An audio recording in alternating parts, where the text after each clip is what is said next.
G'day guys, my name is Wildkard. Welcome back to my channel. Thank you for watching the Wildcard Rugby Show. Like, comment, and subscribe. And yes, you are here today because the mighty Springboks is on the invasion fleet to Europe to regain the #1 ranking in the world. And lucky for the Springboks, they don't even have to play to regain the #1 spot because the All Blacks, the old mates in New Zealand, already done them the honours by defeating the #1 ranked team previously, the Irish, earlier today. And Springboks has already regained the #1 position, unless they lose to Scotland, of course. But hey, they are, at least of now, #1 ranked team in the world. So yeah, New Zealand, after beating Ireland at home, has really climbed on quite a few points. In fact, leapfrogging from third all the way ahead of Ireland to second. So Ireland dropped from 1 all the way down to 3 after losing at home. You lose a bit of extra points before playing at home for the home ground advantage. So yeah, as long as the Springboks don't get beaten too badly, I guess 7 points to nil. Will that make any difference? Yeah. So if Springboks lose by any sort of margin to Scotland, they will relinquish the #1 spot to New Zealand, and Ireland will move up to second place. So this is actually quite a big game for the Springboks. And Scotland, believe it or not, in my opinion, is still one of the most underranked team in the world. They are probably like top 4, maybe top 5. I think they're probably ranked. I think, in my opinion, they're probably performing better than France right now.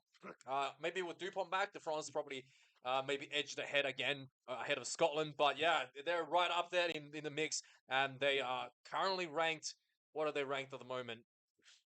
They're currently ranked 7th, so well below what they should be, and they are quite a dangerous and quite a talented team for any team to contend, with a lot of flair out of Finn Russell at 10, and quite a bit of massive improvement in their defense and their 4-pack and physicality, something that they were lacking in the past. And now they just want to look for that consistency and being able to grind out those tough games on a regular basis is what the coaches are looking for. But hey, the team hasn't played since their little trip to North America, and they will be looking forward for a very tough challenge this weekend. And I think that the Springboks, if they go out there, not really 100%, the Scottish team might actually take a little bit of a win here this weekend.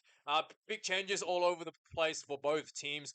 Scotland, I think the biggest change is that Tui Pelotu, the Aussie, is being named as the captain. Obviously, there's a number of staffers in the team as well. The Scotland team has been recruiting really well in recent times, bolstering some of the ranks that they're really desperately needed. And the biggest talking point for both teams is the bench. Scotland has already opted for 6-2 bench split. It's not something that they haven't done before. They've definitely done 6-2 split in the past, 6 forwards and 2 backs. But yeah, against the Springboks, Rassie Erasmus, the Dr. Rassie Erasmus, I'm sorry, the 200 IQ rugby IQ man was one step ahead of Scotland, and named a 7-1 on the bench. Yes, this is pretty much the setup that the Springboks won the Rugby World Cup with, and they have loaded the bench with Sia Khaleesi and a lot of the big finishes that comes on. So Scotland needs to kind of like get out early and maybe try to weather the storm that the Springboks will bring in the second half. With 7-1 on the bench, there could be a different style that we're going to bring. See from the Springboks with probably more kicking, because Springboks, one of the key, one of the key focus for the Springboks when they play like a 7-1 or a 6-2 bench is to make sure that the backline don't get injured. So they tend to play a bit more conservative when it comes to those style. Maybe more kicking will be seen, maybe more high ball, and maybe more of a territory style, and having their forwards do the brunt of the workload instead. Because yeah, the back line is a very, very valuable resource that they have to try to conserve. In terms of the recent results, I guess not recent, some of the results has been pretty one-sided for the Springboks. Last time Scotland beat the Springboks was in 2010, yeah, over a decade ago. And it was at Murrayfield, so it's not out of the questions. But it's going to be a very tough game for the Springboks. It's going to be a very tough game for the Scotland. But the teams that from 10 years ago and the teams today, the current Scotland team is the best Scotland team ever. And I think that the talent, the depth that the Scottish team have today is nothing like what they had before. And this is the history is not really a good indicator of how this game is going to turn out. The most recent one at the Rugby World Cup, Scotland did lose to to the Springboks, but there's it's definitely not out of the question being at home for the home advantage that pushes the favor into the Scotland side. There is a bit of interesting stats here I found online. Apparently, in 2024, two of the highest scoring teams is Scotland and South Africa. Scotland's averaging 37 points per game, and South Africa averaging 34 points per game. Not really a fair assessment because Scotland did go to the tour in July to North America to play against Canada and America and really blown those teams out of the park. So they really inflated some of that stats a little bit. South Africa did get an opportunity to inflate their stats against the Wallabies, but not nearly to the extent that against against teams that couldn't even make it to the Rugby World Cup, like American and Canada, right? It's a bit of a different bit of inflated stats there. I think to really say that both teams scores more tries than anybody else, and also there is a good defense as well. Again, the quality of the team that Springboks played recently is a bit better than Scotland, and I think that overall the Springboks will be looking at is definitely the favourites on stats going into this one. Murrayfield, the 16th man on the field for the Scottish team. It's going to be Sunday games. So it's going to be rainy. It's going to make the game a little bit groggy and it's going to be tight. So the ball handling might come down to a bit of difference, and it's quite cold as well. So on a wet Sunday afternoon match this weekend, the West referee is going to be an Englishman, Christopher Riley. I'm pretty sure he refereed one of the Springboks games in against Argentina. Am I wrong? He has refereed one of the games recently with the Springboks. I'm pretty sure he did. Or was that Holly Davison? Is that the other the other English the woman? Um, but yeah. Anyway, but Christopher Riley, he was definitely the referee for the English Premiership final last year, so he's very highly regarded in England. I do think that sometimes, yeah, just based on what he saw in the final, I feel like he may sometimes he may think that he may take the yeah. I feel like he some of the calls was um maybe a little bit too rushed. That's I think that some of the calls maybe a little bit too rushed in that final. I could have let the game play on a little bit, so a little bit strict in the sense that, and we'll have to see how that's going to benefit either team. Very disciplined, both teams. Not really, Springboks are not really a team that known to be giving away a lot of penalties these days. So yeah, with that being said, let's have a look at the two teams that are being named to play in this monumental occasion for the number one ranking, to retain the number one ranking. Pierre Schoeman, a, a Starfire coming in at number one for Scotland. Ewan Ashman, number two. Ashman was born in Canada, I believe he was. Xander Fagerson coming in number three to round up the front rowers.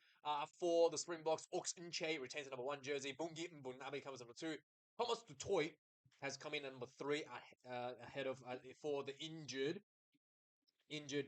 Franz Malherbe. So it's a really nice opportunity for Thomas Dutoit, the biggest legs in South African front rows, to step in here. In the second row here, Grant Gilchrist and Scott Cummings, 4 and 5 for the Springboks, the World Cup winning combination here. Evan Nesbitt and Franco Mostert, 4 and 5. This is a clear edge advantage here for the Springboks, especially when it comes to line out pressure. I think the scrummaging as well. I think Nche is going to have a I don't think Xander Fagerson's scrum is going to hold up against Nche, but Schoeman might have a bit of a edge here over Thomas Dutoit. It just depends on which way the scrum is going to wheel more and how the referee interprets things. I think it really comes down to how the referee is going to interpret this, and I think it's going to be it's going to be a 50-50 battle there, but I do think that maybe Nche, just on the loose air side, has a slight advantage, a slightly bigger advantage for the Springboks there. In the loose forwards now, the battle is going to be fierce around the breakdowns and tight areas as well. Scott Cummings, Matt Fagerson comes in number 6, moving from number 8, and just having an extra body in the blindside flanker position nowadays is the way to go. Roy Darge coming in number 7, and then Jack Dempsey, the Aussie, comes in at number 8. For the mighty Springboks, Michael van Staden comes in number 6, Alrich Low, and Albertus Smith comes in at number 8. So very, very new, fresh, I guess, setup for the Springboks in the loosey forwards. Huaga Smith, obviously, usually comes off the bench. He has started before at number 8 as well. So this is going to be a different dynamic and different speed I think these guys are going to bring for the Springboks side.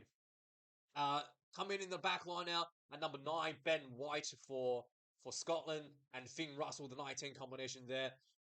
For the Springboks, Jaden Hendrikse gets the nod at number 9, next to the World Cup winning absolute legend of the Springboks name, 100 Pollard comes in at number 10. So this is a really interesting lineup. Neither the 10 matchup, Finn Russell versus 100 Pollard. Finn Russell a little bit more flary with the kicking, a little bit more dynamic with the ball running. About 100 Pollard has been tried at center quite a little bit. He does bring a bit more physicality, I think, in the 10 position, and the kicking game as well. Both, I think, 100 Pollard, the long range kicking is a bit more accurate, not just goal kicking, but also the high ball placements a little bit more accurate as well than Finn Russell. And we'll have to see how the kicking game is going to play out. It's like the traditional style of the Springboks, is that going to prevail ahead of the more flary roll the dice style of the Finn Russell? And we'll have to wait and see. It's a very exciting battle ahead of us. Duhan van der Merwe comes in number 11 for the Springboks. Marcus Zulema Pingpin number 11 for sorry, did I say the Springboks? I mean for Scotland, right? He's a Safa, formerly the Springboks under 20s, and Marcus Zulema Pingpin comes in 11 for the real Springboks. Simone Tuipulotu comes in at center, number 12. Hugh Jones comes in number 13. 12-13 combination, quite dangerous for Scotland, actually.